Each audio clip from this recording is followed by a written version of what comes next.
Hello students, today we are going to start chapter 8 of class 9 science, that is motion. So let us understand the word motion. What do you mean by motion? Anything if it is moving. If anything is moving, then it is known as motion. Even the non-moving state of a motion is known as stationary state motion. So or steady state motion. It is known as steady state motion. So anything is in motion, and motion is always considered relative. Motion is always considered relative. What do we mean by relative? Relative means, understand an example. If on a road, see this is a road, clear? On a road there is a bus moving, Now you are here, standing here. And in this bus there is a friend, and besides your friend there is a bag, there is a school bag. This is our school bus. We are standing on a road, bus is moving, and we are seeing a bus moving on the road. If it is moving, it is in motion. If it is moving, it is in motion. We are on the footpath, we are seeing a moving bus, it is in motion. We are seeing our friend who is seated on the window seat of a bus. So we are also able to see our friend. So we are seeing our friend, he is moving on a moving bus. So our friend is in motion. Now besides our friend there is a bag, there is a school bag, वहाँ पे उसका bag पड़ा हुआ है. Now we are also seeing the bag is in motion because bus is in motion. समझा आपने? If we are seeing that bag, if we are here and we are seeing a bag beside our friends, then that bag is in motion. लेकिन आप देखो, अगर आपका friend उसे देखेगा तो if our friend which is seated on the bus, if he sees that his bag is in steady state, कि वहां पे वो मोशन में नहीं है बेटा, वहां पे हमारा जो बैग है वो मोशन में नहीं है, वो तो एक ही जगह पे है. So it is not moving. So अगर हम हमारे हिसाब से देखें तो दैट बैग इज मूविंग, लेकिन अगर हमारे फ्रेंड के हिसाब से देखें तो that bag is not moving. Clear? So we can say that motion is always relative. हमें किसी ना किसी चीज के रेफरेंस से हम चेक कर सकते हैं दैट थिंग इज मूविंग और नॉट.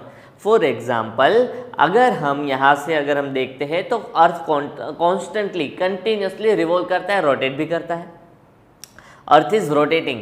तो क्या ये बोर्ड रोटेट हुआ दिख रहा है? क्या हम रोटेट होते रहे? क्या कैमरा रोटेट हो रहा है? क्या आप लोग क्या रोटेट हो रहे हो? नहीं.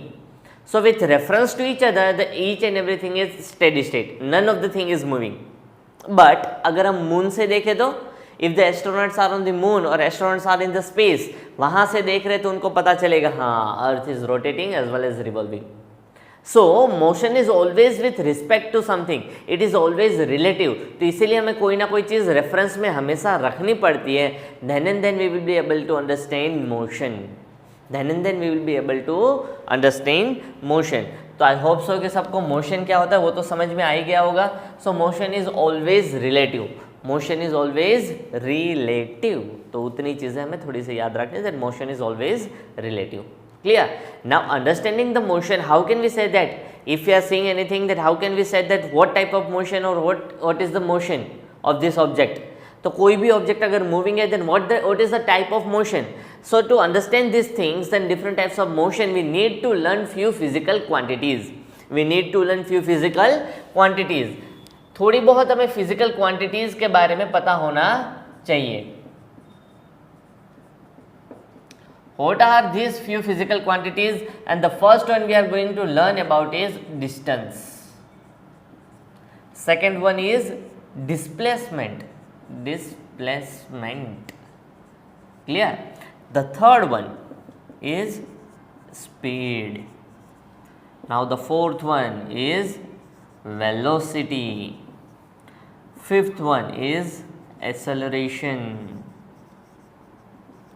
There are many new quantities such as force, pressure, etc., and we can write many more physical quantities. Each and every physical quantities is divided into two types. One are known as scalar quantities, and the another one are known as vector quantities. Clear? So one are known as scalar quantities and another are known as vector quantities. So each and every quantity can be said as either it is scalar or either it is a vector. Each and every physical quantities can be divided into two types, that either it is scalar quantity or it is a vector quantity. So what do you mean by scalar quantity? What do you mean by scalar quantity? The quantities यानी कोई ना कोई ऐसी चीज है, इसे हम physical quantities कहते हैं बेटा. Clear? Either it is said quantities or entities. QUA हम खा जाते, so it is entities. So many times the word is used entities instead of quantities. तो वहाँ पे confusion नहीं होना चाहिए. Either it can be said as physical quantities or physical entities. These are the physical quantities and entities. Force, pressure, mass, time. These are the physical entities or quantities. And each and every quantity can be grouped into scalar or vector. Scalar or vector. Either it is a scalar quantity or it is a vector quantity. तो इसे हमें distinguish करना है. Distance is scalar और vector, displacement is scalar और vector, speed is scalar quantity और vector quantity, velocity is scalar quantity और vector quantity, acceleration is scalar और vector, time is scalar quantity और vector quantity, mass is scalar quantity और vector quantity, etcetera etcetera etcetera things. Clear? So now let us take from the simple thing, time. Is time a scalar quantity or a vector quantity? So if you want to distinguish time as a scalar or a vector, first you should know that what is scalar, what is vector. What is scalar and what is vector? If any quantity requires only magnitude, magnitude का मतलब होता है value, fix value की एक value से ही आप उसे distinguish कर सकते हैं. If any quantity requires only a single particular value or only magnitude, तो उसे क्या बोलते हैं बेटा हम? Only magnitude for its complete description, कि उसके मैग्नीट्यूड से आपको सारी चीज़ें पता चल जाएगी. सिर्फ आपको एक वैल्यू दी है तो आपको उससे सारी चीज़ें पता चल जाएगी. then and then it is known as scalar quantity. उसका क्या चाहिए? सिर्फ मैग्नीट्यूड चाहिए. If you only required magnitude for the complete description of any quantity, then it is known as scalar quantity. If magnitude as well as direction is required for the complete description of any quantity, if magnitude plus direction is required, then and then it is known as vector quantity. If only magnitude word अलग है बेटा, लेकिन उसका मतलब क्या है? Value. Clear? Amount. So only magnitude चाहिए, then it is scalar. If magnitude as well as direction is required, then it is known as vector quantity. So let us take an example. The first one is time. अभी time for example यहाँ से for example मुझे staff room से यहाँ पे classroom तक आने के लिए मुझे 2 मिनट लगे. क्लासरूम से यहाँ तक आने के लिए 2 मिनट लगे. सो और I am stating that now it is 5 PM. अगर मैं बोल रहा हूं कि अभी का टाइम कितना है? 5 PM. So if the time कितना है बेटा? Time is 5 PM. अगर मैं कौन सी डायरेक्शन से देखूं तो टाइम 5 PM होगा. अगर मैं कौन सी डायरेक्शन से देखूं तो टाइम 5 PM होगा. ऐसे देखो, ऊपर नीचे, साइड से, ऊपर से नीचे से, east west north south. From which direction is time 5 PM? So we can say the direction is not required for the time. आप कोई भी डायरेक्शन से देखो तो टाइम तो वहीं का वहीं रहने वाला है. So time do not changes with direction. उसे डायरेक्शन से कोई लेना देना नहीं है. So it is a simpler time. So time do not require any direction. सिर्फ उसकी वैल्यू बता दो, फाइन, इनफ है. हाँ, पता चल जाएगा कि हाँ भाई इतना टाइम हुआ है. उसमें आपको डायरेक्शन इंडिकेट करने की ज़रूरत नहीं है. So this much value is enough. और उस वैल्यू को हम क्या कहते हैं बेटा? Only magnitude. उसे क्या कहते हैं? मैग्नीट्यूड. क्लियर? तो only magnitude it is required. So second thing कि मैग्नीट्यूड से पता चल गया. Now here magnitude plus time is required. Direction is required. My mistake. Direction is required. Time magnitude plus direction is required. So what is direction? For example, मुझे लगाना है force. मुझे क्या लगाना है? force. कि अगर यहाँ पे मेरे पास ये बोर्ड है, मुझे बोर्ड को तोड़ना है. I want to break this board. Then I must apply a small एक मिनिमम अमाउंट ऑफ फोर्स, और उसी फोर्स से वो बोर्ड टूटेगा। समझ में आया कि भाई देखो ये मैं यहाँ पे फोर्स तो लगा रहा हूँ, आपको आवाज आ रही होगी, ऑब्वियस है, बोर्ड टूट रहा है, नहीं टूटेगा। सो एक फिक्स अमाउंट ऑफ फोर्स चाहिए, अगर उस फोर्स से ज्यादा फोर्स मैं यहाँ पे लगाऊंगा then and then I would be able to break this board. और फोर्स का यूनिट होता है न्यूटन। फोर्स का यूनिट क्या होता है बेटा? Newton. Newton is a unit of force. Clear?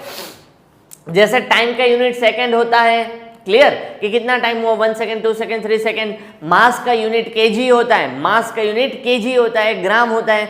Similarly force का यूनिट, धक्का लगाते हो then that force unit is newton. Suppose इस बोर्ड को ब्रेक करने के लिए मुझे 50 न्यूटन फोर्स चाहिए। कितना बेटा? 50 newton force is required to break this board. Clear? समझ लेना, 50 न्यूटन फोर्स चाहिए इस बोर्ड को ब्रेक करने के लिए। क्या चाहिए? It requires 50 newton force. तो अगर मैं हथौड़ा लेके आता हूं, हथौड़ा लेके मैंने जोर से मार दिया इस तरफ, समझ में आया? मैंने हथौड़ा मार दिया आपकी तरफ, तो क्या बोर्ड टूटेगा? तो क्या बोर्ड टूटेगा? नहीं। मुझे 50 न्यूटन फोर्स भी लगाना है, but on a specific direction. मैं इस तरफ हथौड़ा फेंकूंगा, उस तरफ हथौड़ा फेंक रहा हूं, then I can not break a board. For breaking a board I need to hammer it on the perfect direction. इसी तरफ मारना है, और वो भी कितना? 50 न्यूटन फोर्स से। 50 न्यूटन फोर्स से तो डायरेक्शन भी चाहिए, फोर्स भी चाहिए। अगर आप बाइक में पंचर हो गया, आपको धक्का लगाना है, बाइक के पीछे धक्का लगाओ, then and then you would be able to move on the bike. समझ में आया? लेकिन आपका फ्रेंड एक बेवकूफ है, दूसरी तरफ से धक्का लगा रहा है, तो क्या बाइक आगे बढ़ पाएगा? पंचर स्टेशन तक हम पहुंच पाएंगे? नहीं पहुंचेंगे। क्यों? Because the direction is not correct. तो फोर्स में क्या चाहिए बेटा? फोर्स में मैग्नीट्यूड भी चाहिए और डायरेक्शन भी चाहिए। मैग्नीट्यूड भी चाहिए, डायरेक्शन भी चाहिए। Hence force is a vector quantity. यहां पे क्या कह सकते हो बेटा? Force is a vector quantity. तो आपको डिटेल में लिखना है, आपको सिर्फ ऐसे नहीं लिखना है। What is scalar quantity? If any quantity requires only magnitude for the complete description, सिर्फ उसके मैग्नीट्यूड से उसका कंप्लीट डिस्क्रिप्शन आ जाता है, तो उसे हम कहते हैं scalar quantity. If any quantity requires magnitude as well as direction for the complete description, then it is known as vector quantity. If any quantity requires only magnitude, then scalar quantity. If any quantity requires magnitude as well as direction for the complete description, then it is known as vector quantity. तो यहाँ पे मैं आपको उसके examples दे रहा हूँ बेटा। देखो, टाइम के बाद दूसरा आता है मास। क्या आता है बेटा? Mass, that is measured in KG. आपका वजन कितना है? 40 केजी। 50 केजी कहाँ पे, कौन सी डायरेक्शन से मेजर करे? तो कोई भी डायरेक्शन से भाई मेजर करो, उतना ही रहता है। Why? Mass is dependent upon the particles. तो आपके सेल्स के हिसाब से, आपके अंदर एटम्स कितने, उसके हिसाब से आपका मास डिपेंडेंट होता है। अगर ऊपर से देखे, नीचे से देखे, साइड से देखे, तो नंबर ऑफ एटम्स या नंबर ऑफ सेल्स हमारे बॉडी में से कम होने वाले नहीं है। It can never be possible. तो आप कोई भी डायरेक्शन से देखो तो मास तो उतना ही होगा। आप मेजर नहीं कर पाएंगे, वो अलग चीज है, वो आपका प्रॉब्लम है। But mass do not changes when measured in the from different directions. हम देखते हैं कि भाई हम जब स्पेस में जाते हैं बेटा, हम जब स्पेस में जाते हैं तो हमारा मास चेंज होता है। हम कहते हैं कि भाई मून में जाते हैं तो हमारा वेट चेंज हो जाता है। तो हाँ, वो चीज सही है कि वेट चेंज होता है, मास नहीं। There is a quite difference in weight and mass. अगर हम केमिस्ट्री के हिसाब से चलते तो वेट, मास सारी चीजें एक थी, but in the physics mass and weight differ very much. कि मास कुछ अलग चीज है, वेट कुछ अलग चीज है। मास कुछ अलग चीज है, वेट कुछ अलग चीज है। So mass is a different thing, weight is a different thing. Clear बेटा? इतना समझ में आया? Mass is something else, weight is something else. तो मास एंड वेट अलग चीज होती है। Weight is a type of force. Gravitation के हिसाब से जितना ऑब्जेक्ट के ऊपर फोर्स लगता है, ग्रेविटेशन के हिसाब से ऑब्जेक्ट के ऊपर जितना फोर्स लगता है, that is weight. Weight is also measured in newton. But हम जनरली जब वेट बोलते हैं तो हम मास बोल देते हैं, क्योंकि अर्थ पे हमारा चेंज नहीं होता है। Almost on the earth our weight remain same. हाँ, फर्क पड़ेगा, अगर आप इक्वेटर पे मास आपका वेट मेजर करोगे तो कुछ अलग होगा, पोल्स पे आपका वेट मेजर करोगे तो कुछ अलग होगा, because the gravitational force of earth varies on equator and poles etcetera we will learn in the forwarded chapters. की आगे जो चैप्टर्स है उसमें हम पढ़ेंगे। But mass is another thing, weight is another thing.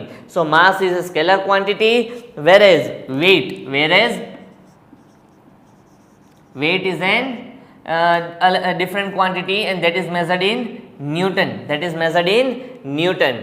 Now here we have distance is scalar quantity, whereas displacement is a vector quantity. Unit is meter, displacement का unit भी meter.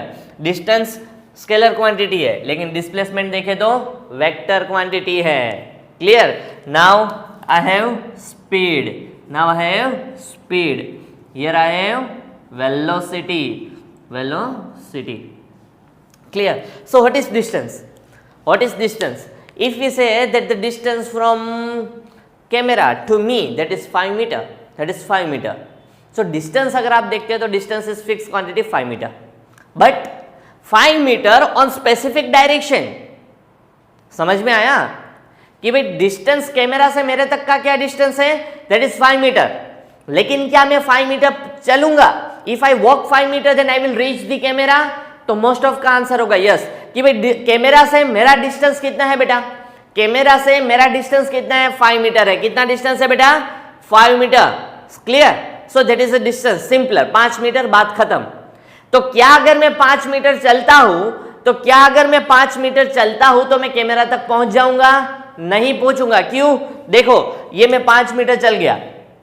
Clear? तो देखो ये मैंने 5 मीटर कवर कर लिया। So this is almost 1.5 करके मैंने 5 मीटर चल लिया। So have I reached to the camera? No. For reaching the camera, I have to move or I have to walk 5 meter in specific direction. तो अगर मैं specific direction में 5 meter चलूंगा, then and then I will be able to reach the camera or I will be able to reach any destination. So if we are discussing that we are indicating any length with respect to direction, then it is known as displacement. तो displacement में क्या होता है? Major वो भी metre में ही होता है, लेकिन उसमें डायरेक्शन इंडिकेट करना पड़ता है। लेकिन डिस्टेंस में कोई डायरेक्शन इंडिकेट करने की जरूरत नहीं है, only fix meter. Clear? Simple मैं बता रहा हूं कि भाई देखो हमारा अहमदाबाद देखे और सूरत देखो। आपको अगर गुजरात का मैप पता है, गुजरात का मैप छोड़ो, आपको जम्मू कश्मीर पता है, आपको तमिलनाडु केरला पता है, तो ऊपर का नॉर्थ इंडिया होता है, नीचे का साउथ इंडिया होता है। So distance between Kashmir and Tamil Nadu और कन्याकुमारी अगर हम देखते तो अप्रोक्सीमेट 3000 किलोमीटर कंसिडर करते हैं। कितना? 3000 kilometre. So that is a distance. So we are saying the distance between the Jammu Kashmir and Kanyakumari is 3000 kilometer. But अगर हम indicate करते हैं that Kanyakumari is 3000 kilometer from Kashmir in south. Kanyakumari is 3000 kilometre from Kashmir in south. तो यहां पे हमने क्या किया कि 3000 किलोमीटर भी इंडिकेट किया, इन साउथ डायरेक्शन भी इंडिकेट किया, then that means it is a displacement. तो हम विथ डायरेक्शन इंडिकेट करना पड़ता है, that is displacement. Without direction it is a distance. Now speed means distance with respect to time. आप कितना distance travel करते हो with respect to how much time. कि देखो मैं डिस्टेंस ट्रैवल कर रहा हूं। आप साइकिल से 100 किलोमीटर कवर कर सकते हो, आप बाइक से 100 किलोमीटर कवर कर सकते हो, आप कार से 100 किलोमीटर ट्रैवल कर सकते हो, क्या आप ट्रेन से 100 किलोमीटर ट्रैवल कर सकते हो, क्या आप प्लेन से 100 किलोमीटर ट्रैवल कर सकते हो, क्या आप हेलीकॉप्टर से 100 किलोमीटर ट्रैवल कर सकते हो, by walking can you travel 100 kilometre. So by any of this method आप चल के भी 100 किलोमीटर ट्रैवल कर सकते हो, आप साइकिल से भी 100 किलोमीटर ट्रैवल कर सकते हो, आप कार से, बाइक से, प्लेन से, हेलीकॉप्टर से, ट्रेन से, कोई भी व्हीकल से आप 100 किलोमीटर ट्रैवल कर सकते हो। क्या आप अलग अलग डिफरेंट 10 जन हैं, एक चल के जा रहा है, एक साइकिल लेके, एक बाइक पे, एक कार पे, एक दूसरे स्पोर्ट्स कार पे, एक प्लेन में, एक हेलीकॉप्टर में, एक ट्रेन में, तो एक शिप में, सब 100 किलोमीटर डिस्टेंस ट्रैवल करते हैं।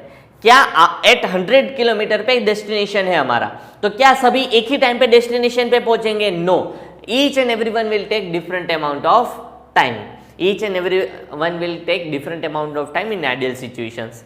क्लियर? फिर ऐसा नहीं करना है कि स्पोर्ट्स कार वाला बीच में होल्ड कर लेता है, तो एक एट स्ट्रेच चल रहा है, so it means that each and every one will take different amount of time. तो क्यों? क्योंकि सबकी स्पीड अलग होगी, सबकी स्पीड अलग होगी। So what is speed? Speed is distance with respect to time. Speed is equals to distance upon time taken. Clear? Distance upon time. Distance is a scalar quantity, time is also a scalar quantity. Similarly, speed is also an scalar quantity. What is velocity? Velocity का formula होता है बेटा, it is displacement upon time. Displacement upon time. Displacement upon time. See, this is displacement upon time. तो displacement क्या है? Vector quantity, लेकिन time क्या है? Scalar quantity. तो मतलब यहाँ पे आप देखो, थोड़ा सा मैं आपको समझाना चाहता हूँ कि कुछ होती है फंडामेंटल क्वांटिटीज़, कुछ होती है फंडामेंटल क्वांटिटीज़, कुछ होती है डिराइव्ड क्वांटिटीज़। फंडामेंटल क्वांटिटीज़ यानी ऐसी क्वांटिटीज़ जो किसी और के ऊपर डिपेंडेंट नहीं है। Fundamental quantities are those quantities which are not dependent on any other quantity. For example time. Time को अगर आपको ढूंढना है तो कैसे ढूंढ सकते हैं? We can not use anything, उसे किसी और के ऊपर डिपेंडेंट रहने की जरूरत नहीं, you can directly find out the time. Clear? Similarly distance, distance माने length, so length is also a fundamental quantity, क्योंकि लेंथ आपको मेजर करना है, then you do not need any other quantity, directly metre आपको मिल सकता है। लेकिन स्पीड है, speed is not a fundamental quantity. क्यों? क्योंकि स्पीड फाइंड करने के लिए आपको दो क्वांटिटीज की डिपेंडेंसी है, because you need distance as well as time. अगर आपको पता नहीं है कि यहां से मुझे राजकोट पहुंचने में 4 घंटे लग गए, आपको यहां से राजकोट पहुंचने में 4 घंटे लग गए, तो आपको टाइम पता है 4 आवर्स, लेकिन आपको पता ही नहीं, यहां से डिस्टेंस में बता ही नहीं रहा हूं कि मैं कहां पे हूं, यहां से राजकोट पहुंचने में, यहां से मतलब कहां से, समझ में आया? So we do not have a distance, we have only time. Can we find the speed? No. जब तक डिस्टेंस पता नहीं चलेगा, सिर्फ टाइम का क्या करेंगे? या तो फिर मैं बोलता हूं आज तो मैं बाइक लेके राइड पे निकला था, 100 किलोमीटर कवर कर लिया, तो उससे स्पीड कैसे पता चलेगी कितनी स्पीड से मैं बाइक चला रहा था? I have only told the distance, we do not have a time. तो यहाँ पे ये क्या कहते हैं? इसे कहते हैं डिराइव्ड क्वांटिटीज। डिराइव्ड मतलब ये दो क्वांटिटीज को मिला के, दो या दो से ज्यादा क्वांटिटीज को मिला के इसमें हम फाइंड कर सकते हैं। So it is derived quantity. Similarly velocity is also a derived quantity, velocity is also a derived quantity. और वेलोसिटी कैसे क्वांटिटी है? Derived quantity. In any of the derived quantities, if any one quantity is vector, then that quantity will be also vector. यहाँ पे displacement and time दो quantity है, लेकिन दोनों में से कोई एक वेक्टर है, तो वेलोसिटी भी वेक्टर ही होगा। Displacement is vector, time is scalar. तो यहाँ पे डिस्प्लेसमेंट के लिए तो डायरेक्शन चाहिए, टाइम के लिए नहीं चाहिए, तो एक के लिए तो डायरेक्शन चाहिए। If we need direction for any one quantity, then the actual derived quantity will also be a scalar quantity, sorry vector quantity. Clear? यहाँ पे तो दोनों स्केलर है, सो स्पीड इज स्केलर। यहाँ पे एक वेक्टर क्वांटिटी है, एक स्केलर क्वांटिटी है, so the original velocity will be vector quantity. It will also required A direction. आपको फॉर एग्जाम्पल क्या है कि भाई जम्मू कश्मीर से कन्याकुमारी जाना है, that is a distance of 3000 kilometer. तो अगर आप बोलते हो that you need to move in south direction at a speed of 100 kilometer per hour, so that is velocity. क्योंकि स्पीड नहीं है, क्योंकि वो स्पीड के साथ आपने डायरेक्शन भी इंडिकेट किया है। सिंपल देखो, सिंपल डिस्टेंस बोलते हो तो उसे डिस्टेंस बोलेंगे, लेकिन अगर डिस्टेंस को इंडिकेट करते हो with direction, then that becomes displacement. अगर आप स्पीड बोलते हो तो सही है, लेकिन स्पीड को इंडिकेट करते हुए direction, then it becomes velocity. तो ये क्या है? तो ये कुछ नहीं है, वो माँ से के लड़के हैं दोनों, लड़कियां बोलो जल्दी, ये माँ से के लड़के हैं, दोनों आपस में भाई हैं। क्यों? डिस्टेंस और डिस्प्लेसमेंट एक ही होता है। Without direction it is distance, with direction it is displacement. ये दोनों क्या है? तो ये मौसी की लड़कियां हैं, ये मौसी की लड़कियां हैं, क्योंकि स्पीड क्या है? Speed is the scalar quantity, but speed with direction is velocity. तो दोनों एक ही चीज होती है, क्योंकि डिस्टेंस एंड डिस्प्लेसमेंट सेम है, तो distance upon time and displacement upon time almost equally होंगे। Clear?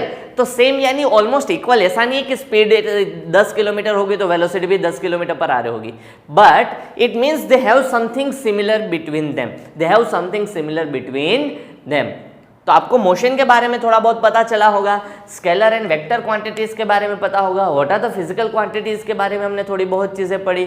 So you have to write the definition of distance, you have to write the definition of displacement, you have to write the definition of speed, you have to write the definition of velocity, explain motion. आपको first 2 page of motion में से 20 points लिखने हैं in your homework, 20 points from motion, first 2 page of chapter 8। Then write the difference, write difference between scalar quantity and vector quantity. अच्छे से scalar और vector quantity के difference लिखो, दोनों के बीच में 3-3 पॉइंट लिखने हैं, ज्यादा नहीं। फर्स्ट पॉइंट में डिफाइन लिखो, दूसरे पॉइंट में कुछ लिखो, एक्सप्लेन करो, थर्ड में सिर्फ एग्जांपल। ऐसे एग्जांपल्स नहीं चलेंगे, मतलब देखो यहाँ पे तो मैंने सारे एग्जांपल्स के हिसाब से समझा है, तो ऐसा आप 3 पॉइंट नहीं लिख सकते हो, ये पूरा एक ही पॉइंट में आएगा।